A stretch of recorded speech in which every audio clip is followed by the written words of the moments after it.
Bueno, Galdakaoko voluntarioen elkartetik, 6 lagun etorri gara, hemen atzean dugun Konbrebijat hautsak teilatuetatik kentzeko, eta ia zeak salbatu aldugun.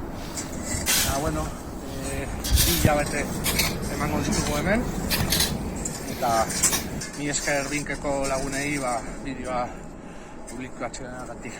Mi esker.